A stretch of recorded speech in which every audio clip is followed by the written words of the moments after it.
Hi everyone, in this lecture we are going to talk about indexing using array of indices.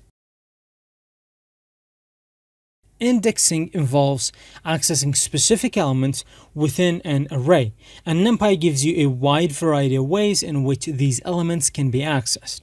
NumPy has this really cool feature where you access specific elements by specifying Boolean conditions. You specify the condition, it will generate a Boolean array, and this Boolean array can be used to index into another array. We tend to use NumPy when we are working with numeric data. However, NumPy arrays can also be used to store structured data. This can be thought of as a precursor to data frames as in pandas. So what I've done in here is I've imported the NumPy module, and I've also imported the CSV, which we really actually do not need that. So I'm just going to go ahead and remove that. We have generated an array of range elements 0 to 12, and we have raised them to the power of 2. First off, what I'm going to do is I'm going to show you how you can grab elements, how you can index elements or index arrays using array indices. So if I say A, let me just give me the item with the index of 2. A brackets give me the item with an index of 6, and give me the item with the index of 8. This is going to create a tuple of values 4, 6, and 64. Now, to be able to use an array of indices to index into another array is we create a list. Let's say we call it index 1. This index 1 is going to contain some indices, and these indices will be the indices or the indexes that we want to use to index into our array. So which items do we want to grab? We want to grab the item with index of 2, the item with index of 6, and the item with the index of 8. We already know that they are 4, 36, and 64. This is just a different way of doing that. Now, this represents an array of indices, so we can directly pass it into the array itself and index the array using indices.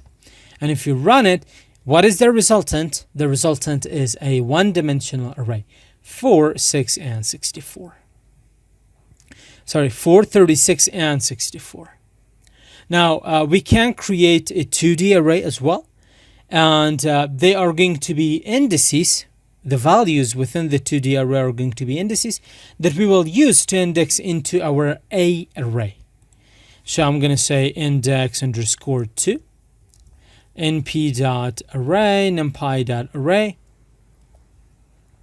So I'm going to say what I want to do is let's grab index 2 and index 4, as well as index 8 and index 10. Let's print index 2.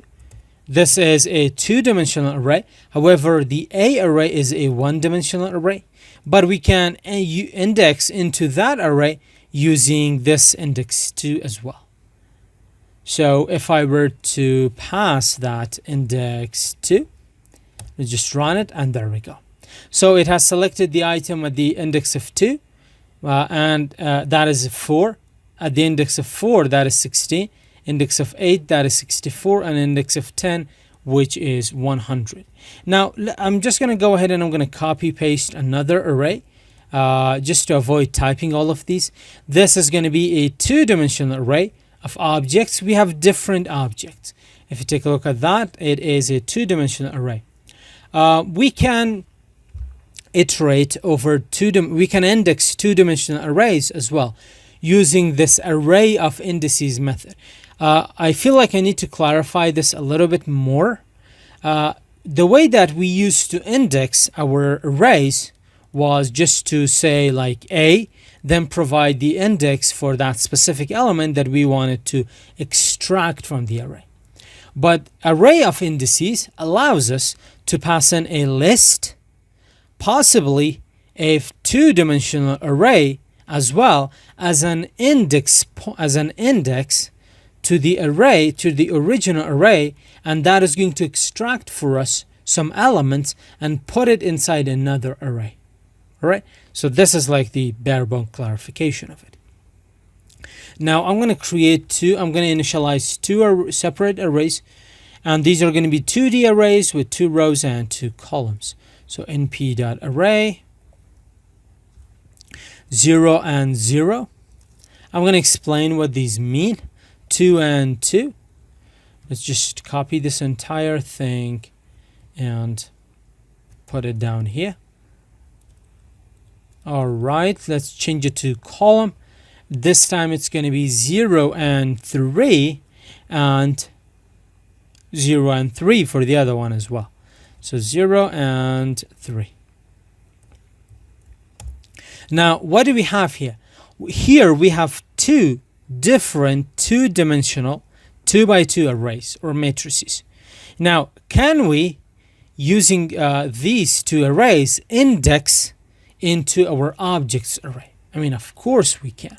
But how that is going to work is going to be a little bit different than what we have done in here above.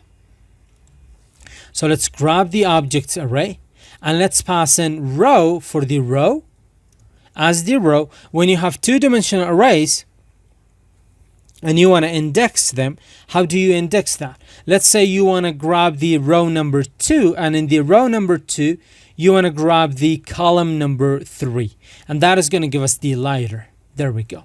Why? Because this is row number 2. It's not row number 2, it's row with the index of 2.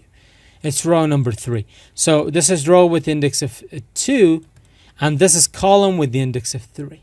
And that's why it's going to give us lighter. But if you want to automate this process, you want to like take it up a notch, you want to work like with complex indexing, as the name of this section suggests, complex indexing. If you want to complicate the indexing process, you want to select different items.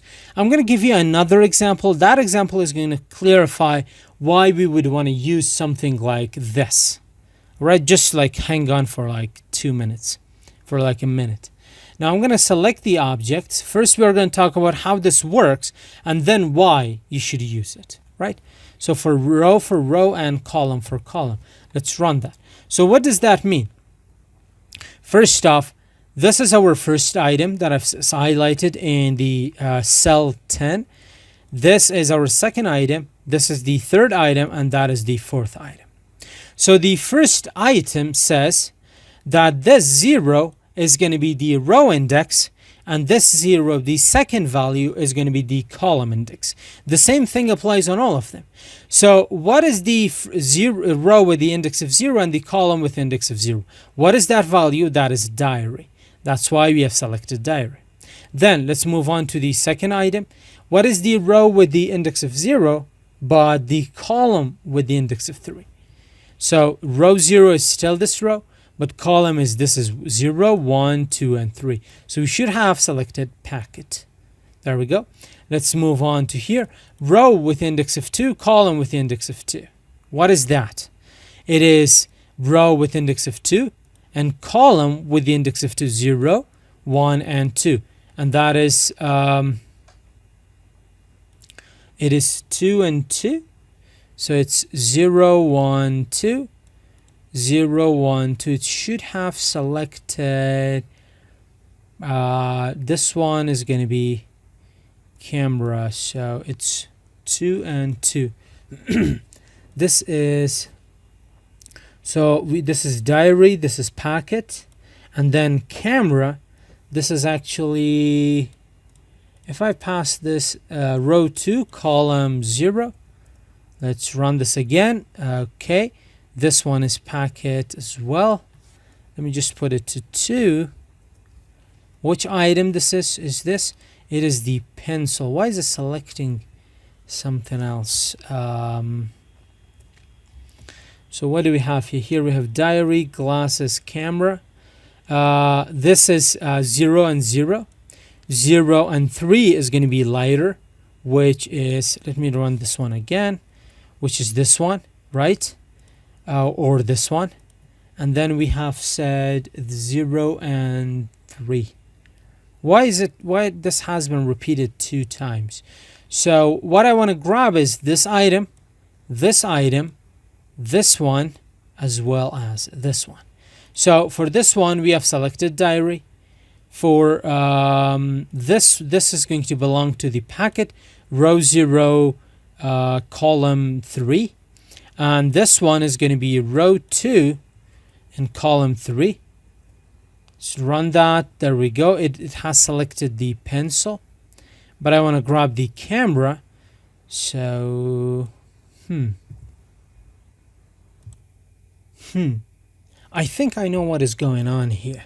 What is the issue here? The issue is that I have explained it in the wrong order. Whenever we have specified the row, this variable is just going to contain the row. And when we specify the column and we have passed it right here, the indices within this column array is always going to represent columns. So how exactly does this work? I'm gonna try to re-explain it, and this time it is gonna make a ton of sense. But I'm not gonna pause the video. I'm not gonna redo the video. That's something that I do not want to do right here, right now. But what I'm going to do is I'm going to explain it in the perfect sense right now. So when we have passed row as the row indexing here and column as the column indexing, all the values within the column represent columns, all the values within row represent rows. So if I want to grab this value, what is the row index? It's 0. What is the column index? It's 0. So the row index is 0, and the corresponding column index is the one beneath it. It is this one that I've highlighted. So let me zoom in. For diary, we have 0, 0 for row and column. That's why we have 0 and we have 0. Then I want to select packet. For that, it is still on the row 0, but the column is 3. So I'm going to say row 0 and column 3. Then I want to select camera, which is on row 2, but column 0. So I'm going to say row 2, the column should be 0, so I'm just going to change it to 0. Then I want to select the lighter, which is on row 2, but the column is going to be 3. Now, if I try to run this, we are going to have our result. There we go. So we have diary, packet, camera, and lighter. Again, let's just zoom in. Let's go over it one more time. For diary, we have column 0, row 0. We know where the location of these elements are. This element, this one, and this one. How do they fit into this picture is a little bit different. The row value comes from the row variable array. For the column value comes from the column variable array. So 0 and 0, this is the first item. 0 and 3, top and bottom, that's the second item. 2 and 0, the third one. 2 and 3, the fourth one. There we go. And we can also use array indexing to assign a value as well. This is going to be very much a lot more visible. So I'm going to pass in row and column. We know what the values for these are going to be: diary, packet, camera, and lighter. So if I set it to anything, it is going to change those values. So if I say objects, this one, okay, let me just remove that. This one, this as well as this one. We can also change the elements of the array A as well, which I should have probably done above, but I'm just going to do it here. If I say index 1, that is the one-dimensional array that we had above. We can change it to 5, 5, 5. And which values is this going to change? Let's take a look at the index 1. What are the indices? 2, 6, and 8. So this is going to be 2, 3, 4, 5. This is going to be 6, 7, and 8. So it's going to change 4, 36, and 64. If I run this, let's take a look at A. There we go. So 2, 36, and 64. With this, our lecture comes to an end. See you in the next one.